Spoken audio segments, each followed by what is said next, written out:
I think the first move towards any kind of justice is to get rid of illusions.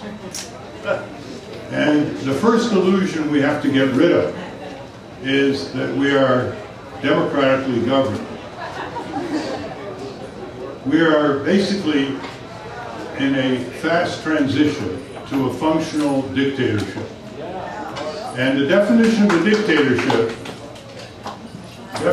dictatorship is not a system that restricts your personal freedom to choose what kind of food you want, or what kind of music you want to hear, or what kind of friends you want to associate with, or where you want to travel, or where you want to work, or whether you want to take a 2-ton vehicle 3 blocks to buy some chiclets at the store. Personal freedom in a variety of degrees exists in dictatorship, where there's no civic freedom. That's the definition. The freedom to have the power, to participate in the power, to participate in the decisions that affect us and posterity. And that means military policy, foreign policy, Wall Street policy, corporate policy, health policy, tax policy. By those and other definitions, policy to get rid of poverty. But by those definitions, we don't come close to being a democracy.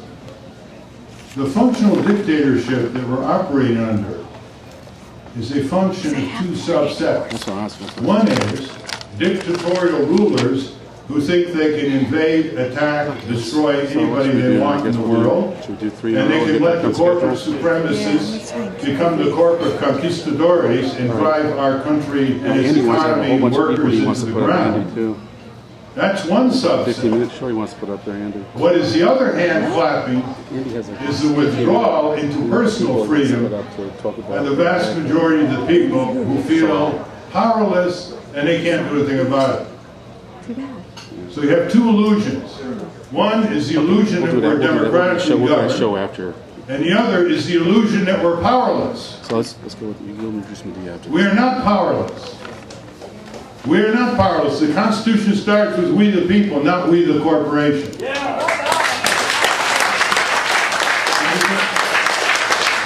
And you can only confirm powerlessness when there is a substantial effort to eliminate it by the people. Is there a substantial effort? I mean, no. How many hours are being spent every month to withdraw ourselves from these criminal aggressive wars that are illegal under domestic law, unconstitutional, and illegal under international law? How many hours? How many hours? So the idea of admitting powerlessness only comes from the refusal to engage time, talent, and creativity to overcome it. So those are the 2 functions. In order to get the train on the track, so to speak, we have to call things for what they are. It is no longer President Obama. It is President Obama Bush.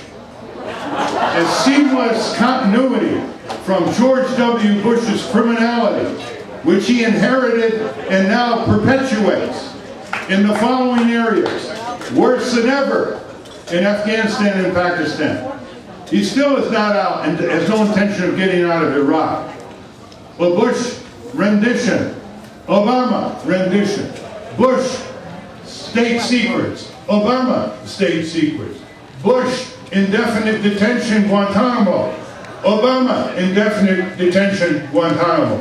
Bush, surveillance illegal on the American people. Obama, surveillance illegal on the American people. Bush, CIA out of control worldwide, moving from intelligence to operational militarism. Obama, CIA more than ever out of control, moving from intelligence functions to militaristic operation. Do we need to continue? The drones just killed a few dozen other innocent people. They're moving into Pakistan, heavy. Under what regime? The whole scene in Afghanistan is one of imploding chaos desperation, viciousness, payoffs. They talk about the Karzai government being corrupt. Listen, one of the big problems the U.S. Air Force has is how do you get big enough planes to carry enough $100 bills over there? Because there are no more $10,000 bills, or $5,000 bills, or $1,000 bills. They were abolished in the 60s. So let's look at ourselves forward. Here's what we have to do. We have to multiply ourselves.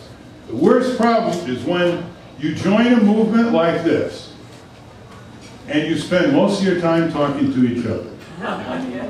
Because it's encouraging to talk to one another. You can inform one another, and you can mutually encourage one another. The real frontier is to talk to people who don't know what you're talking about, who may want to know what you're talking about, and who in varying degrees will join you, passively support you, open some doors for you back home. And so here's what it comes down to. In Egypt was a dictatorship, so they had to go to the streets. Now in a democracy, you shouldn't have to go to the streets. You should be able to participate in the media, you should be able to participate in the legislature, in the courts, in the executive branch. They're all shut out here. So we have to do exactly what the nonviolent resistors did in Egypt. So why do we think we're so superior? Do you think the likelihood of Obama fleeing to Tahiti is as high as the likelihood of Mubarak fleeing to wherever he is today? Notice this. Notice this. Whether we like it or not, we've got this type of government. In everything we want done on military and foreign policy has to be done through those three branches of government. And the one branch that's most susceptible are the 535 men and women who put their shoes on like you and I every day, members of Congress. And they all go back home. And that's where the pressure has to be. That's the Khyber Pass. We get through that Khyber Pass and turn Congress around. All things are possible. We allow that Khyber Pass to block us. Nothing is possible.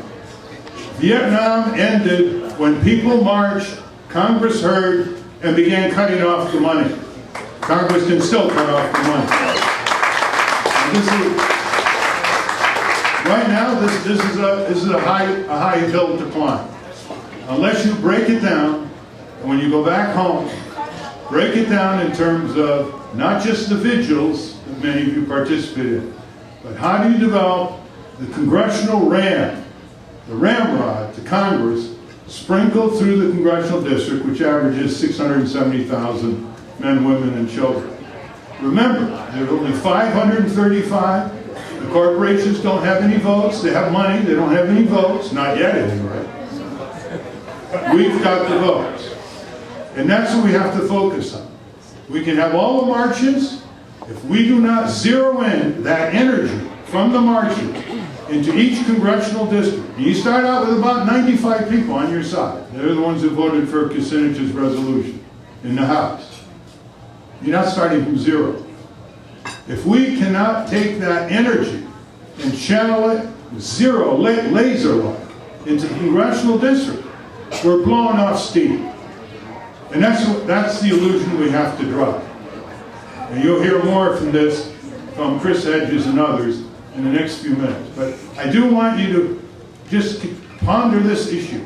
If you don't channel all your energy eventually, focus on members of Congress, how in the world are you going to change it? Most of the progressives in this country are indentured to least worst electoral politics. They are not going to abandon Obama. No matter what he does, he can be Bush on steroids. They will not abandon him as long as the others are considered worse, the Republicans. So Congress, Republican or Democrat, they have to be responsive to the votes back home. And that's the tide you have to turn. You've got the majority of the people in the polls behind you. I dare say if you took a poll of the soldiers in Afghanistan, they would come out like that poll in January 2005 when 71% of the soldiers in Iraq said, get out of Iraq in 6 to 12 months, including 52% of the Marines. and the Pentagon did not challenge the veracity of that poll. I think it'd be higher now in Afghanistan. And Veterans for Peace, of which I'm a member, and others, are taking it to the people this weekend. They're going back home, taking it to their fellow veterans, and I hope they take it to the American Legion and the VFW conventions coming up in a few months. The American Legion and the VFW are controlled by leaders who have never seen a war or a military adventure that they didn't like. Knee-jerk leaders. They don't totally represent the rank and file. They don't totally represent a local VFW and American Legion post. Nobody can talk to these people better than the people in Iraq, Veterans Against the War, or Veterans for Peace. So support them, raise money for them, to the extent that you can parallel them in terms of what they're doing. You couldn't have better allies.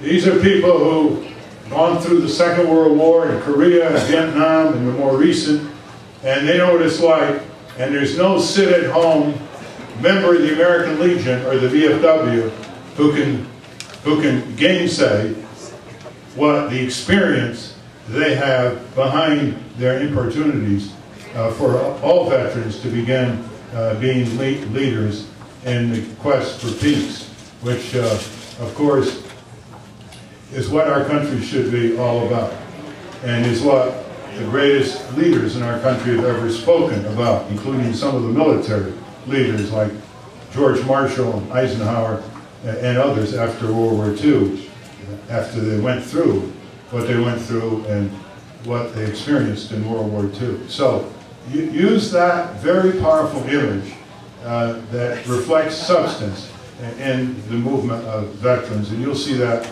tomorrow and elsewhere. And bring more people tomorrow at noon. And those of you who live in the district, you make sure that Eleanor Holmes Norton and others up there on Capitol Hill represent what you believe that they represent. Not just home rule or statehood, but to stand tall against the Obama-Bush regime. Thank you. All right.